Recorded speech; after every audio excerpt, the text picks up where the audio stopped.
Assalamu alaikum wa rahmatullahi wa barakatuh. Bismillahi rahmani rahim. Alhamdulillah, alhamdulillah wa bil alamin. Aujourd'hui, l'émission c'est sur le nom de Dieu le plus exalté, qui est égal à Allah.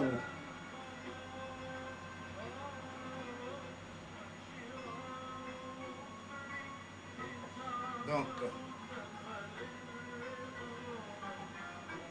beaucoup de gens aiment dire Allah, Allah, Allah.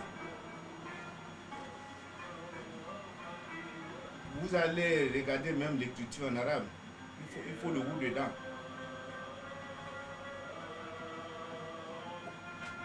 Donc ce n'est pas seulement Allah, c'est Allah ou. Le ou là, c'est ça qui vivifie.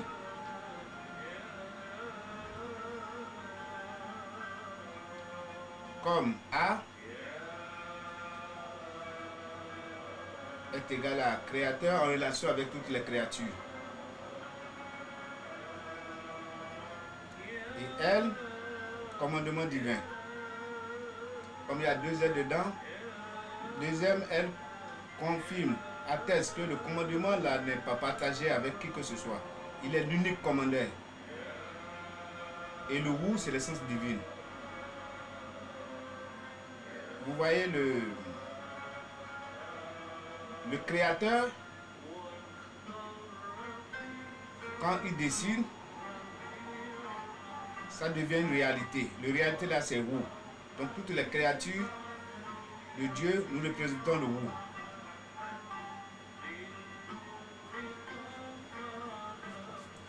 Donc je vous en prie, vous qui suivez cette émission, il faut toujours mettre le ou dans Allah. C'est pas Allah. Regardez l'écriture. Et là où ça sonne bien, quand on appelle à la prière, on dit Allahu Akbar, Allahu Akbar. Ouais. Et sur la sourate Ikhlas aussi, on prononce ça bien, ça sort là. Allahu Ahadu, Allahu Ahadu, Allahu. Dieu s'appelle Allahu. Donc, vous aurez les restes des commentaires dans l'émission.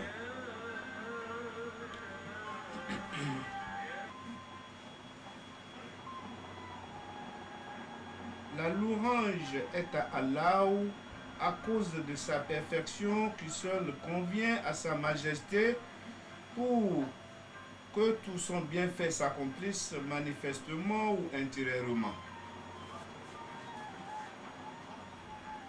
Nous rendons témoignage à Allah en toute sincérité de son unicité, Wadaniya.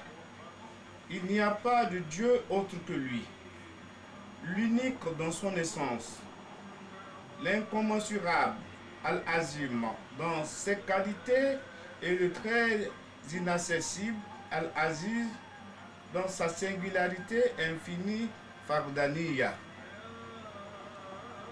Nous rendons aussi témoignage à son prophète et envoyé de la perfection de sa fonction prophétique, de l'universalité Oumoum, de sa mission législative sacrée, Rizalat, et du caractère privilégié de sa qualité d'adorateur, Taksif Ubudiyati, Muhammad, qu'Allah répand sa grâce sur lui, sur sa famille, ses épouses, ses parents, sa descendance et les gens de sa maison Ad-Ba'itihi.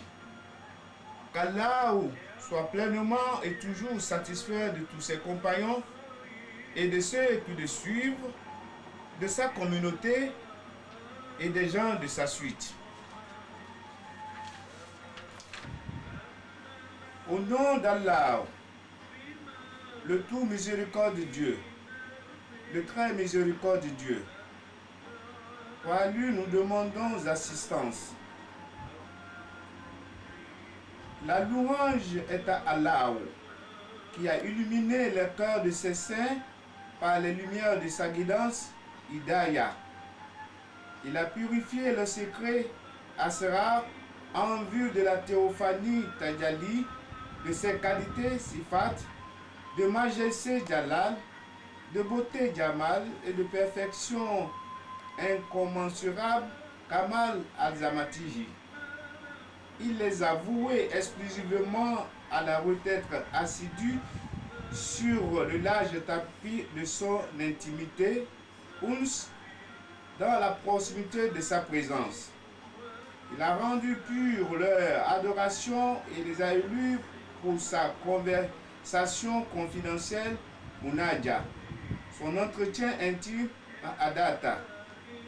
Ses paroles, Makalama, il les a informés des réalités essentielles, Al-Akaïk, du secret des noms de sa série, Rububiya, et leur a donné la connaissance. Il s'est manifesté à eux par ses noms et ses qualités qui ne sont répandus sur eux par le lever illuminant du soleil de sa connaissance. Il a retiré toute altération, talwin, coloration de leur âme et a produit sur leur cœur l'éclat résultant de la stabilisation, tamkin et de l'élection qu'il confère, ou shishiya. Il leur a donné la compréhension, les a inspirés et les a exhortés en vue du meilleur comportement, li usni adab, auprès de lui. Il leur a ensuite dévoilé la beauté parfaite de sa splendide face généreuse. Il les a alors submergés dans sa solitude, Inaya, leur rendant manifeste les merveilles de son œuvre, Sun, la perfection de son acte pur, Fi'l, et l'incomparable nouveauté, Adaï, de sa sagesse.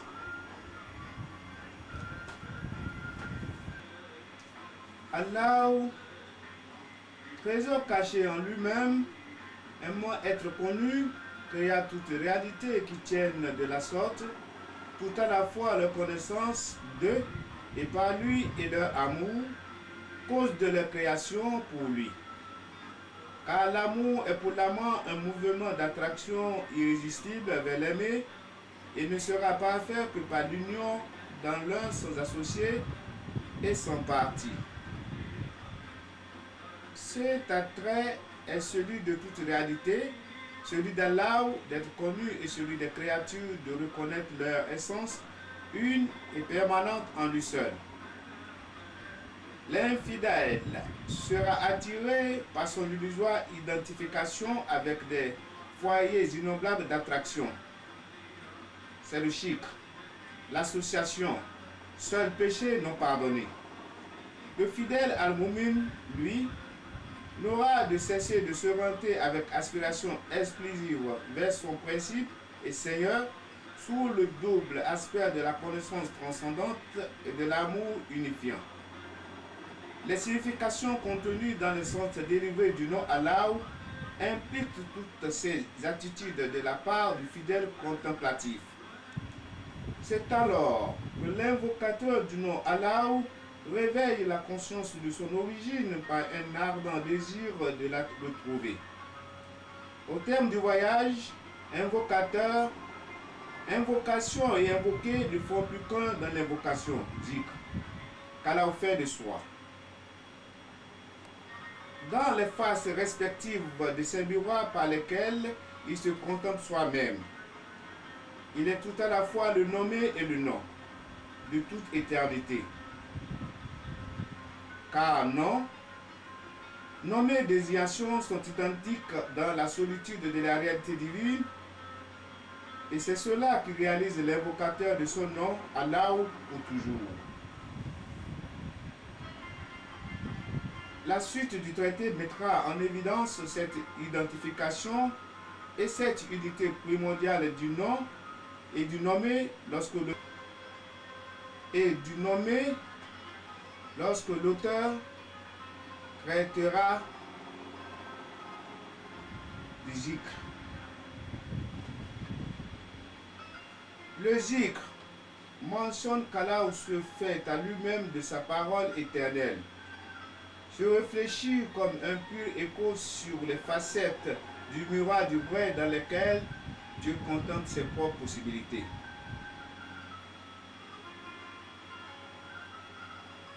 Métaphysiquement, cet écho n'est que la contemplation d'Allah lui-même dans son semblable ou symbole suprême.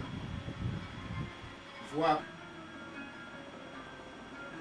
Coran 16, verset 30. Donc, verset 60. Et Sourate 30, verset 28. Allah est le symbole ou semblable suprême,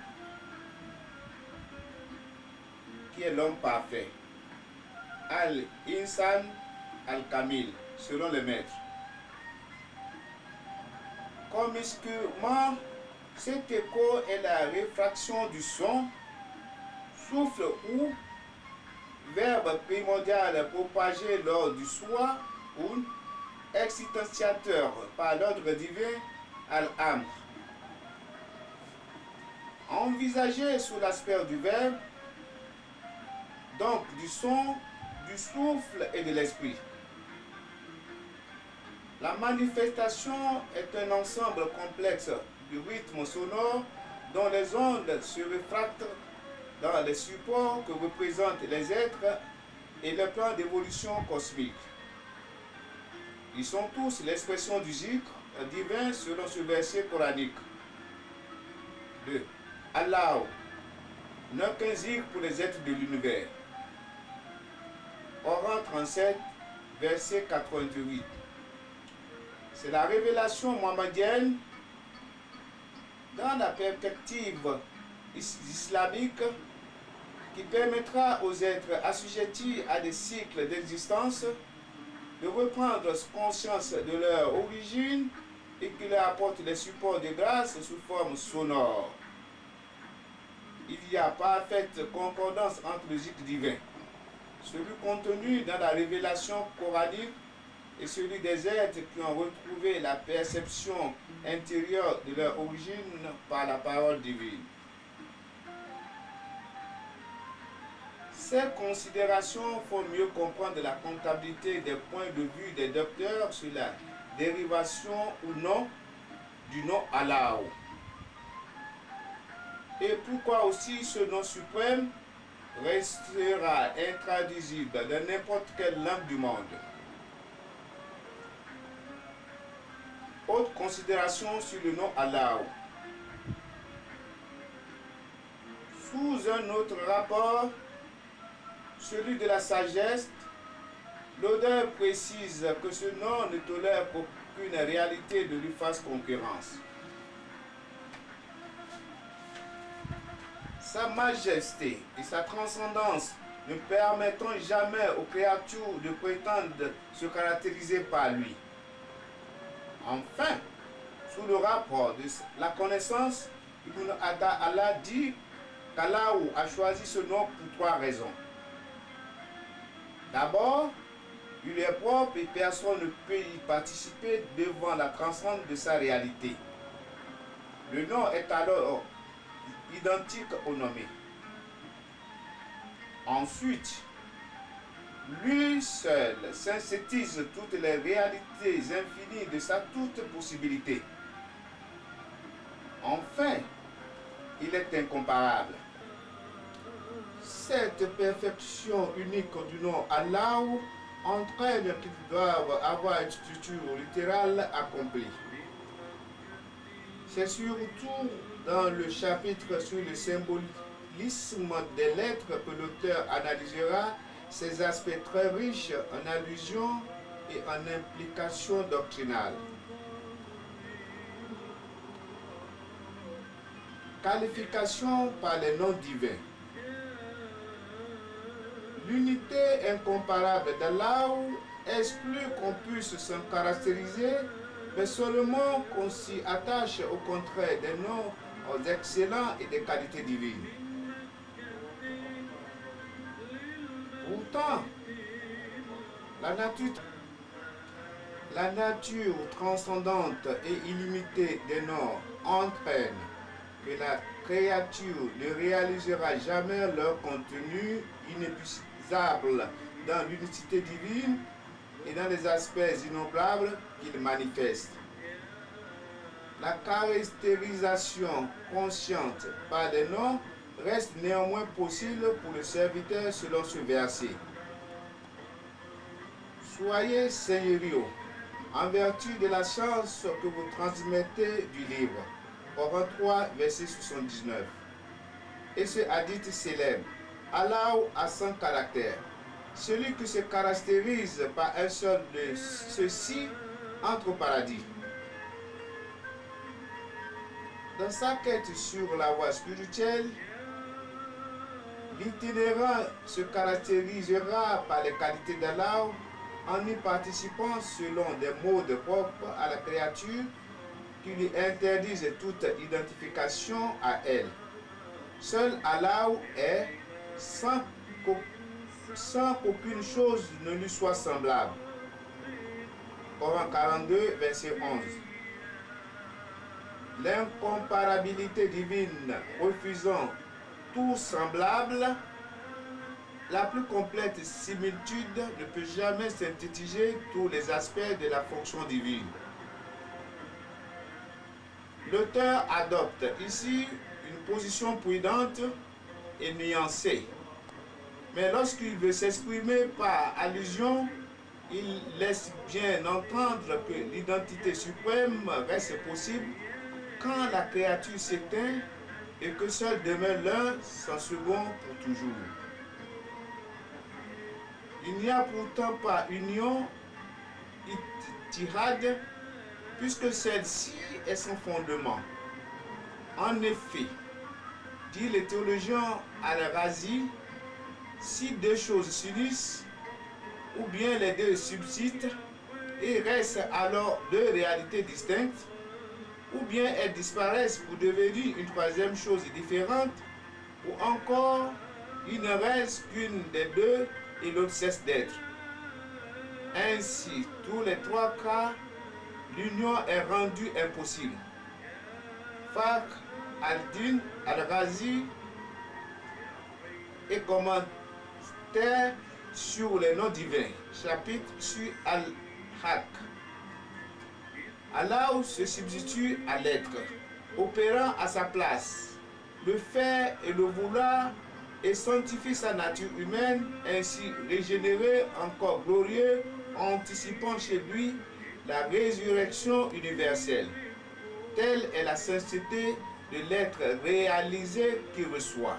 À titre définitif, la vertu angélique, la proximité d'Allah sous tous les aspects et le dévoilement divin des noms et des qualités. Le nom Allah contient synthétiquement tous les autres. Tout possède de lui. Les différents noms correspondent à leurs fonctions intrinsèques et extrinsèques distinctes. Produisent tous les mondes hiérarchisés et par eux les créatures participent à la grâce divine. Leur nature primordiale, fitra, leur fut conférée dans leur semence originelle, et là le Seigneur des descendants d'Adam leur posa la question: ne suis-je pas votre Seigneur? Coran 7, verset 72. Cette connaissance primordiale déposée dans l'essence de leur être sera réveillée et reconnue ici-bas par l'énonciation des noms excellents et plus particulièrement par l'invocation du nom Allah. L'essence inconditionnée. Al-Dat. Selon une nouvelle prophétique, Allah était une nulle chose autre que lui n'était. Son trône était sur l'eau. Il écrivit toutes choses dans le dhikr et détermina Alaka, les cieux et la terre, in Bakhari, Ibada al-Halak.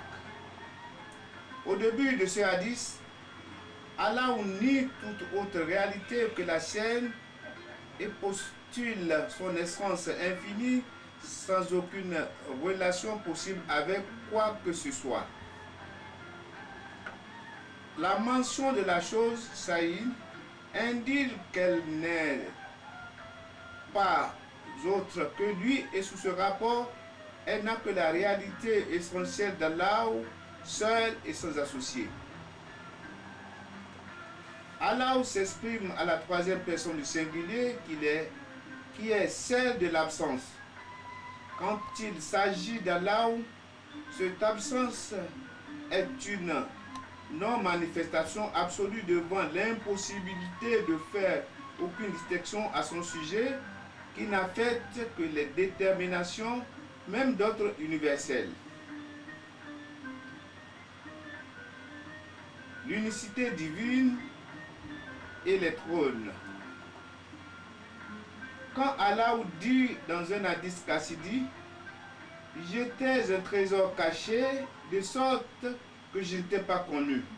Or, j'ai aimé être connu, je créai donc les créatures et je les fis connaître par moi. Alors elles me connurent. Il fait référence à moi divin qui comporte déjà des distinctions, celle de l'essence qualifiée par l'ensemble des noms excellents impliqués dans son unicité, dont ils ne peuvent se séparer et qu'ils font connaître le contenu du trésor caché dans l'essence.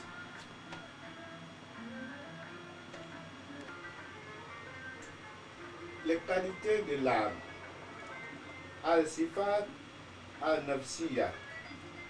Les quatre principales qualités de l'âme, vie, science, volonté et puissance, sont ainsi décrites par Abd al-Karim al-Jidi dans l'opus cité Marati al-Wujud. La créature est rendue parfaite dans sa nature par elle. La vie, car tout être qui n'a pas la vie manque de perfection intrinsèque. C'est ce point qui a permis à cette connaissance de professer que le nom suprême était le vivant, Al-Haï. La science, car l'être vivant sans elle n'a qu'une vie accidentelle. La science, car l'être vivant sans elle n'a qu'une vie accidentelle non véritable, pour la raison que la science est une condition du vivant essentiel et qu'elle donne la perfection à la vie. Allah où il fait allusion dans ce verset, ou bien celui qui était mort, c'est-à-dire Yoran, et que nous avons vivifié. Coran 6, verset 122, c'est-à-dire enseigné. La vie précède la science, puisqu'on ne peut concevoir l'existence de quelqu'un possédant la science sans être vivant. La vie est de toutes les qualités celle qui prévaut, et pour cette raison, les maîtres véritables l'ont nommé l'iman des imans, ou le préposé des préposés, imam al-ima, littéralement celui qui est mis devant. Voulant exprimer par préposé toutes les qualités de l'âme, parce qu'elles ont la précédence sur les autres qui entrent toutes dans leur enceinte. La volonté, al-irada, car on ne peut concevoir que tout être vivant qui n'a pas la volonté puisse causer l'existence à une autre réalité. À plus forte raison, le vrai, gloire à lui et exalté soit-il, cause l'existence de toutes choses. Il est le volontaire dans la volonté normative, détermine les caractéristiques des choses faisant passer l'être possible de la non-existence à l'existence. La puissance al-Qadra, car tout être qui veut une chose et ne peut pas l'actualiser est impuissant. Le vrai transcendant, toute impuissance étant le puissant absolu. Ces quatre qualités sont les noms fondamentaux qui constituent la deuxième théophanie.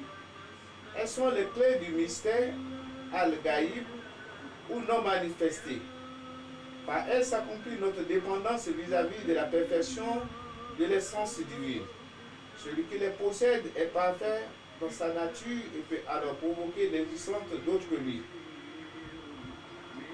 Entre deux autres noms, l'Orient al-Sami et le voyant al-Basir, nous n'avons d'autres indications pour les considérer comme qualité de l'âme que les références qu'on trouve dans le livre de la Sunna.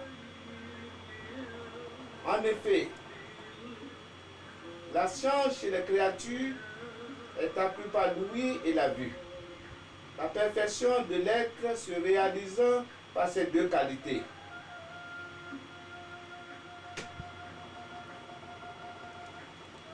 On les rapporte aux qualités véritables de l'âme,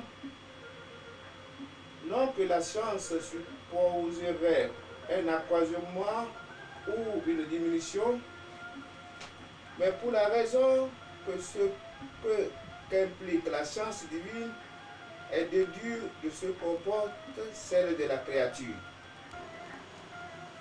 Deuxième partie. L'invocation par la Shahada. Sache que cette formule, la ilaha illallah, consiste à la fois une négation et en affirmation. La première partie, nul Dieu est négation, affranchissement, éloignement.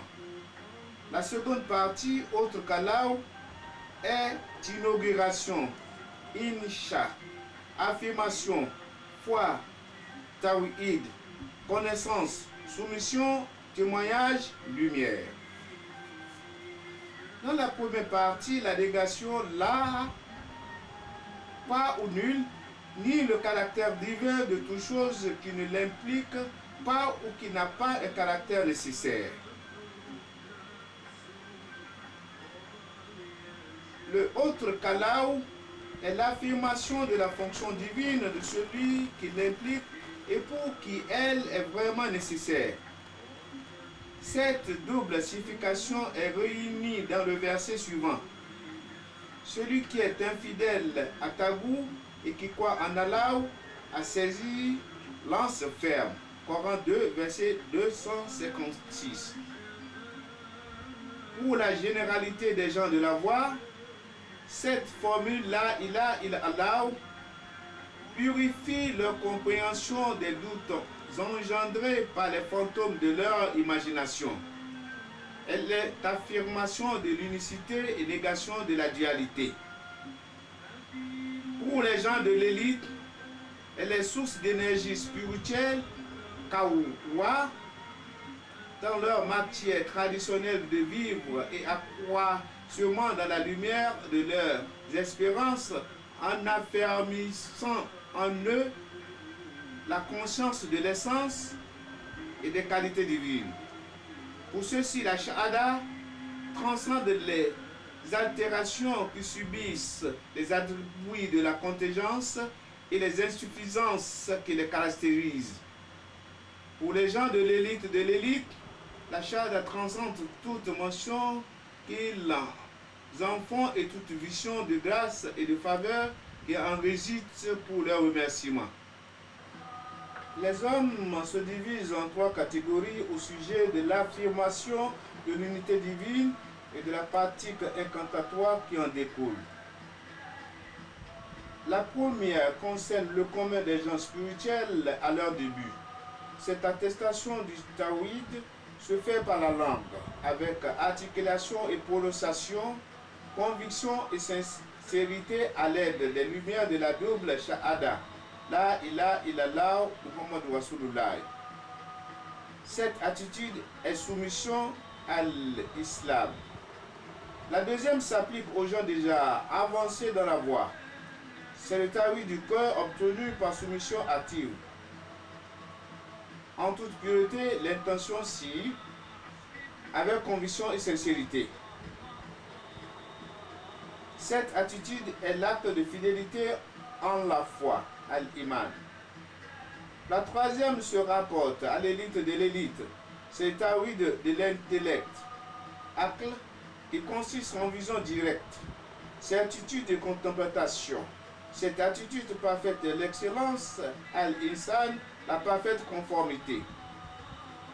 Le zikr à 3 degrés. Le zikr avec la langue pratiquée par la généralité des êtres.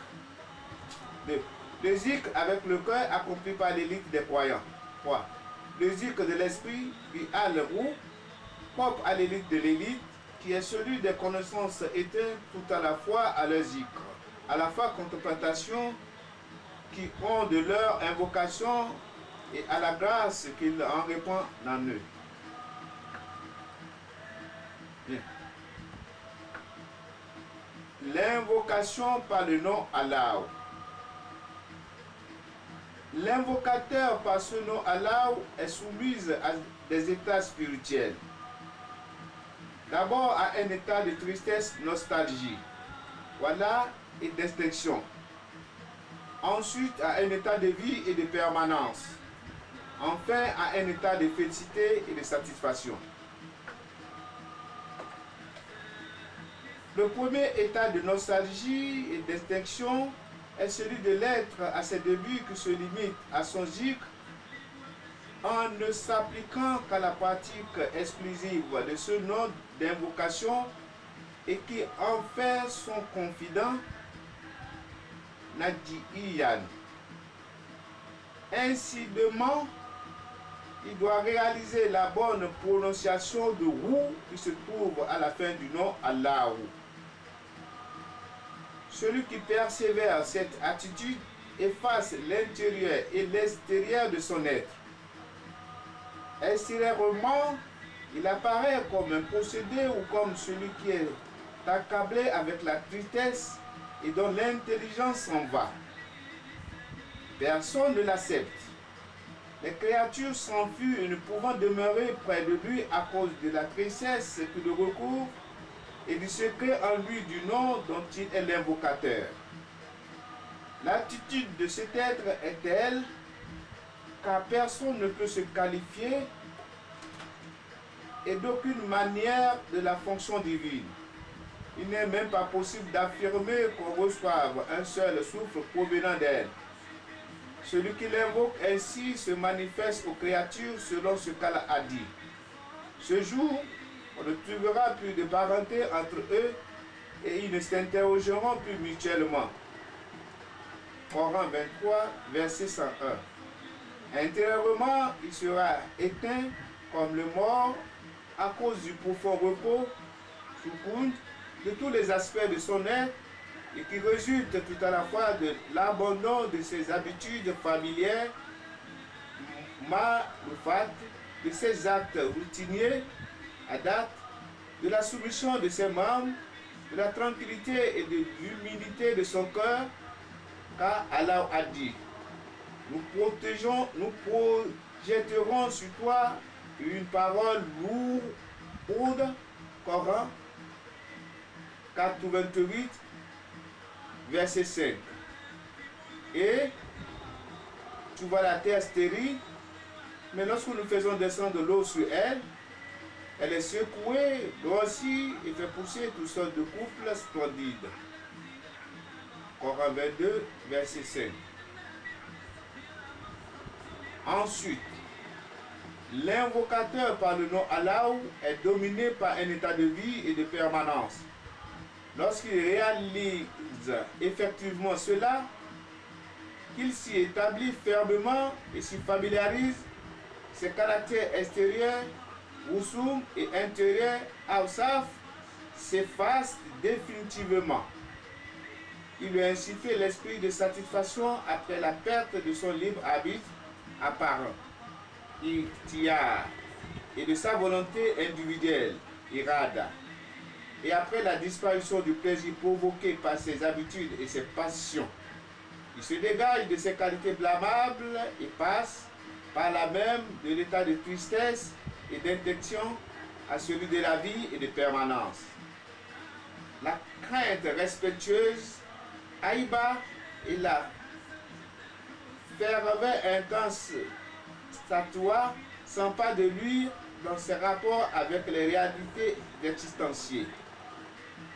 tous les êtres contingents le craignent, le considèrent, se soumettent à lui et reçoivent sa bénédiction.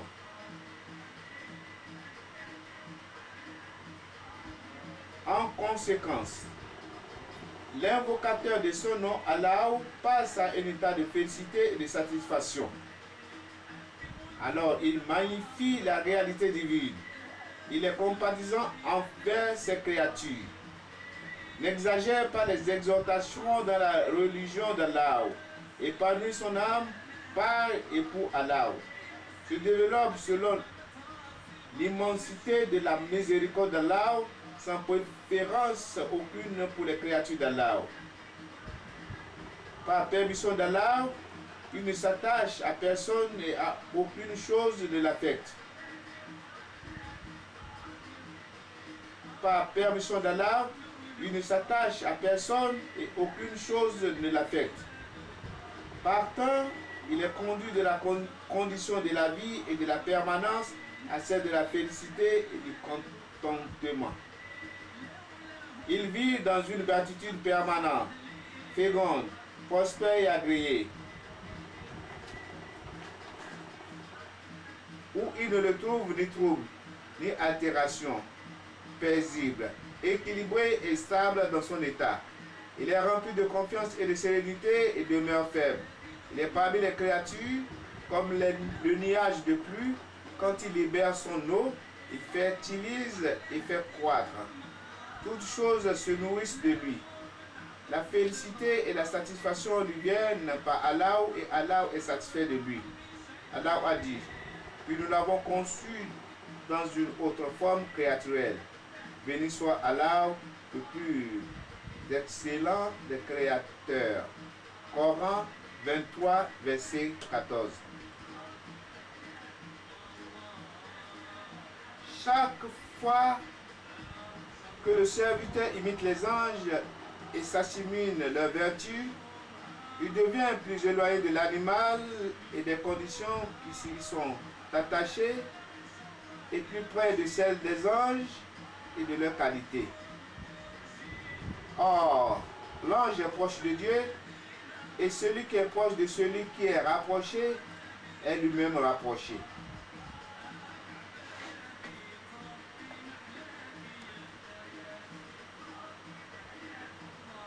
Litanie des noms divins. Le prophète, sur lui la paix, a dit, Allah a 99 noms. Celui qui les récite entre au paradis.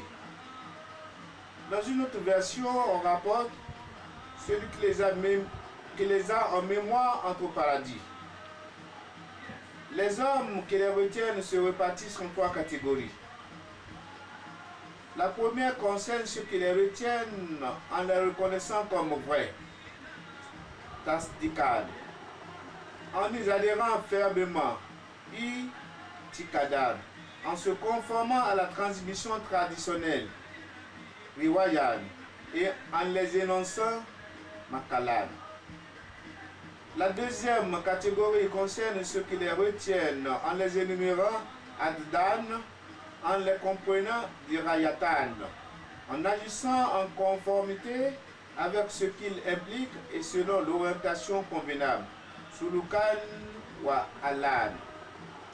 La troisième catégorie concerne ceux qui les retiennent tout à la fois par l'invocation jikran, la mémoire ifzan, la science ilman, la garde attentive afazan, la connaissance marifatan, l'appropriation tajallukan, le dévoilement kashfan, la contemplation shuhudan, la magnification taziman et la vénération l'âne. À chacune de ces catégories d'hommes, la loi divine a promis l'entrée au paradis. Selon le paradis accordé à chaque espèce d'être est différent en fonction de l'élévation de leur demeure spirituelle, de la hiérarchie de leur état, de la stabilité de leur connaissance, de la force de leur certitude, de la compréhension de ceux qui se dévoilent à eux des secrets des noms et des qualités de leur caractérisation, par ceci de la réalisation en eux et de leur contemplation dans la théophanie des qualités de l'essence. Le mode de récitation de ces noms à quoi la Sunna a exhorté est resté indéterminé. Matlaq dans ce hadith et peut être prise aussi bien dans son sens le plus général, celui d'une simple récitation, qu'interprétée selon une acceptation plus restrictive, comme c'est le cas pour les deuxième et troisième catégories. Dans le hadith qui vient d'être commenté, est faite une allusion à cette haute parole du prophète sur lui la paix. Certes, dans le paradis, il y a 100 degrés. La distance séparant deux d'entre eux est comme celle existant entre le ciel et la terre. Allah les a destinés à ceux qui combattent dans sa voie. Ce hadith indique que celui qui donne à l'un des noms d'Allah ce qui lui revient du doigt obtient un degré. Celui qui garde tous ses noms obtient l'ensemble des degrés. Celui qui reconnaît l'excellence de ses noms, il les récite, est vraiment soumis, musulman, et en tire profit. Celui qui les connaît et les comprend est véritablement fidèle, mu'min, et en obtient un accroissement ziyada. Celui qui connaît leur réalité intelligible, qui agit en vertu de les statuts et qui s'en qualifie est vraiment connaissant, alif, et atteint la contemplation effective. Celui qui connaît par réalisation le nom Allah se maintient par les présences contemplatives, shawahid, conférées par la crainte révérentielle, aïba et la majesté, jalal. Il en acquiert un surcroît de proximité, de noblesse et de surabondance, ifdal. Celui qui reçoit le dévoilement du secret intelligible du nom Allah, qui perd sa grossièreté humaine, qui ressent la crainte révérentielle engendrée par la majesté imposante de la Seigneurie et accomplit intégralement la servitude, réalise la vérité de ce nom comme une évidence de sa fonction divine, dont les qualités sont incommensurables, Al-Azam, la superbe, Al-Kibriya, l'inaccessible, Al-Iza, la sublimité, Al-Ulu, la puissance absolue, Itlaq, Al-Qudra, et l'indépendance parfaite, Al-Istigna. Allah, qui soit exalté, a dit, qui est le Seigneur des cieux et de la terre. Répond, Allah. Coran 13, verset 16. Dit, Allah, puis laisse-les. Coran 6, verset 91. Ce nom Allah est le nom suprême, Al-Isma Al-Azam. Interrogé sur ce nom suprême, le prophète sur lui la paix répondit, c'est son nom Allah, le vivant, l'immuable. Ce nom sanctifié, transcendant, anobli est celui de l'essence, excellemment décrit par ses qualités, distingué des autres noms par la précellence, l'anoblissement et la magnificence, alors que les noms divins se manifestent dans les qualités et que les qualités divines s'actualisent et que les qualités divines s'actualisent dans les noms selon l'intention possible des thèmes du langage. La fonction divine les comprend tous.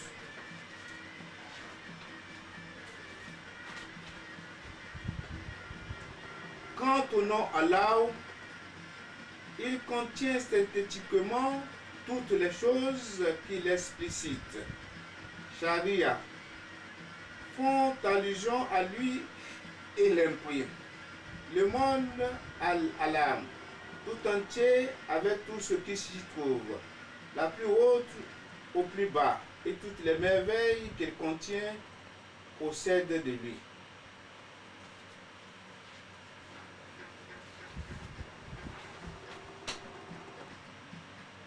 Le tawhid le plus universel est celui de ce nom, Allah.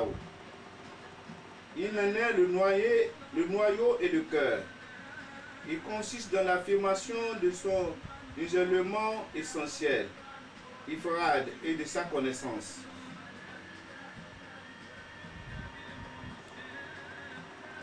Celui qui dit Allah conformément au vrai, non sous l'effet contraignant d'une autre cause, il a ni par un moyen extérieur, mais du fait d'une science qu'il met en œuvre, d'une connaissance, d'une magnification, d'une parfaite reconnaissance de la majesté et de l'appui aux transcendances divines et d'une vision de la grâce.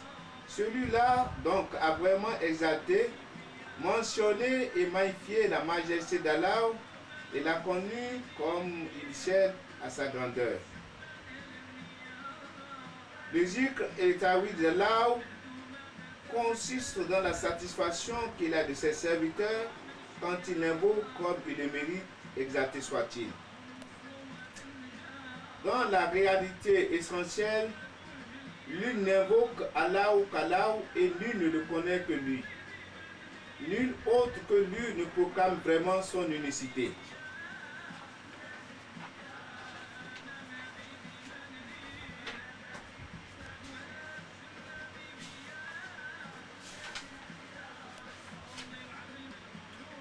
Le zikr est alors défini comme la libération de l'insouciance et de l'oubli par la présence continuelle du cœur et par l'attachement au zikr de la langue en considérant qu'il vient du Seigneur. La réalité du zikr est dans la solitude de l'invoqué par la disparition de l'invocateur à son invocation. Quand on envisage qu'Allah fait d'aboutir le zikr et le rend facile sur la langue de son serviteur, c'est Allah qui devient l'invocateur de son serviteur et dans ce cas, le zikr de celui-ci n'est pas de son fait. Toute chose a sa finalité. Celle du connaissant est de ne plus être attentif à la présence du zikr.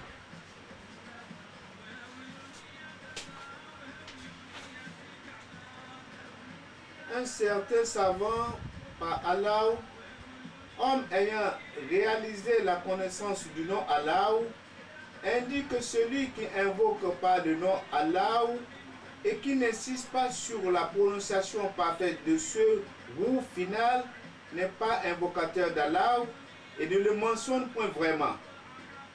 Ce savant considère que la mise en évidence du roux est une condition nécessaire pour la bonne énonciation du nom, tant dans l'incantation que dans la prononciation de la takbira. Le fait de dire Allahu Akbar. Allah est le plus grand. Dans les différents moments de la prière légale, dans la prière, dans l'appel à la prière légale et dans la récitation rituelle du Coran. Sache que les noms excellents Al-Asma, Al-Husna sont au nombre de 1000. 300 se trouvent dans la Torah, 300 dans l'Évangile, 300 dans le postier, 1 dans les feuilles d'Abraham et 99 dans le Furqan. Les réalités intelligibles de tous ces noms sont contenues synthétiquement dans les 99 noms excellents présents dans le Coran et conservés en lui. Elles rassemblent leur primauté, secret et vertu. Le premier de tous ces noms renfermés dans les livres sacrés est Allah. Ce qui vient d'être exposé fait bien comprendre pourquoi ce nom est plus couramment utilisé et davantage mentionné par l'homme dans l'ensemble de ses affaires, de ses paroles, de ses actes et en toutes circonstances soumises au changement. Il commence tout par Bismillah au nom d'Allah. Allah exalté soit-il a dit dans les versets suivants, il dit: montez sur les vaisseaux et au nom d'Allah, qu'il fasse bonne route et mouille au port. Coran 11, verset 41. Mentionnez le nom d'Allah sur lui et protégez-vous par la crainte d'Allah. En vérité, Allah était prompt dans la rédition des comptes. Coran 5, verset 4. Mangez de ce sur quoi le nom d'Allah a été mentionné. Coran 6, verset 118. Ne mangez pas de ce sur quoi le nom d'Allah n'a pas été mentionné. Cela est corruption. Coran 6, verset 121. Ne dites pas à propos d'une chose, je ferai cela demain, sans dire si Allah veut. Coran 18, verset 23. Ô vous qui croyez, souvenez-vous du bienfait d'Allah à votre égard. Coran 2, verset 231. Ô vous qui croyez, invoquez Allah d'une mention abondante. Coran 23, verset 41. L'invocation d'Allah est plus grande. Coran 29, verset 45.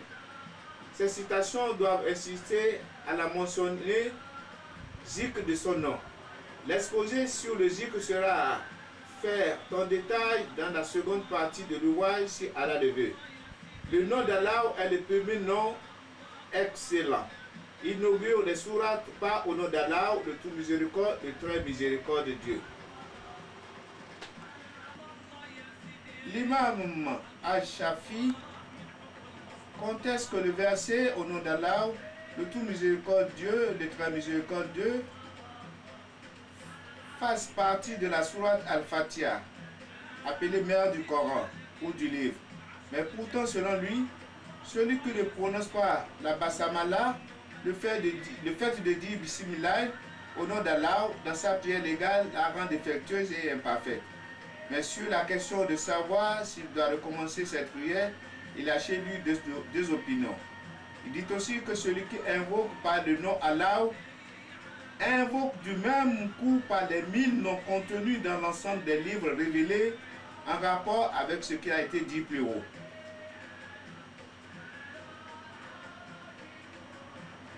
Je répète, il dit aussi que celui qui invoque par ce nom Allah invoque du même coup par les 1000 noms contenus dans l'ensemble des livres révélés en rapport avec ce qui a été dit plus haut.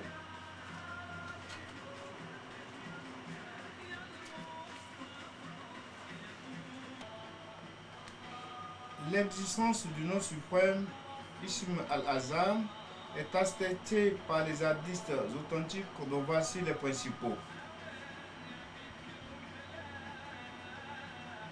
Anas rapporte ceci, qu'il tenait de Aïcha au sujet du nom suprême. Elle dit au prophète que mon père et ma mère me servent de rançon. Enseigne-moi le nom suprême. Il répondit, on nous a interdit de l'enseigner aux femmes, aux enfants et aux insensés. Selon Ibn Majah, Aïcha rapporte, j'ai entendu dire l'envoyé d'Allah, ô mon Dieu, je te demande par ton nom pur et béni, très aimé de toi, par lequel, quand on t'invoque, tu réponds favorablement. Quand on te demande, tu accordes. Quand on a besoin de ta miséricorde, tu fais miséricorde. Et quand on recherche le soulagement, tu soulages. L'envoyé d'Allah me demanda un jour, enseigne ce qu'on m'a indiqué au sujet du nom suprême, pas lorsqu'on demande, on est exécuté. Elle répondit, envoyé d'Allah, que mon père et ma mère me servent de rançon. Enseigne-le-moi. Il ajouta, il ne pourrait te convenir. Alors, je me tirai à l'écart et je m'assieds un certain temps. Puis je me levai et je l'embrassai sur la tête et lui dis, ô envoyé d'Allah, enseigne-le-moi. Il répéta alors, il ne peut te convenir, Aïcha. Il ne convient pas que tu demandes par lui une chose de ce bas monde.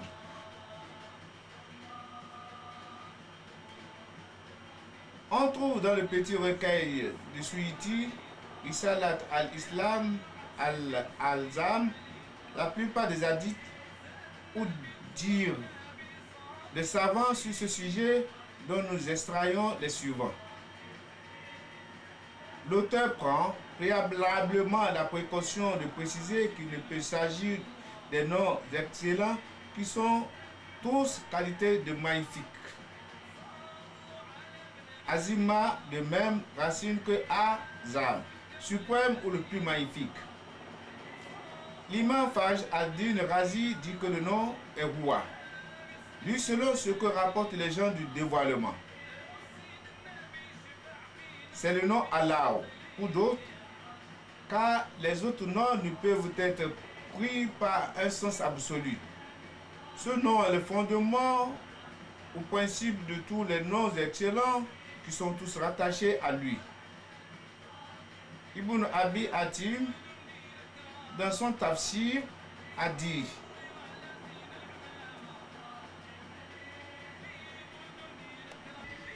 ce nom suprême est Allah. N'as-tu pas entendu ce verset? C'est lui Allah qui est nul Dieu autre que lui, le savant, du nom manifesté. Lui est le tout miséricorde, le très miséricordieux. Selon les hadiths, le nom suprême se trouverait dans les 6 derniers versets de la sourate Al-Asr, le rassemblement. Sourate 59, verset 19-24. Le nom suprême se trouve dans ces deux versets. Voir Dieu est un Dieu unique. Nul Dieu autre que lui, de tout miséricorde, de très miséricorde. Coran 2, verset 263. Et Allah est nul Dieu autre que lui, le vivant, lumière. Coran 2, verset 1. Sourate de la pureté. Coran 112. Sous le mode de l'invocation, chaque contenu dans cette sourate possède une qualité propre, une valeur allusive, une signification profonde, des profits étonnants, des secrets, des sagesses, sciences et connaissances, majestueuses et exceptionnelles. Chaque élément de ces sourates peut se commenter ainsi. Dit, cool, indique le commandement divin. Lui est une affirmation de son être. Allah est le nom de la fonction divine. Est un. C'est l'affirmation de la singularité de l'unité. Allah, c'est la mention du nom isolé en vue de Tawhid et l'indépendance.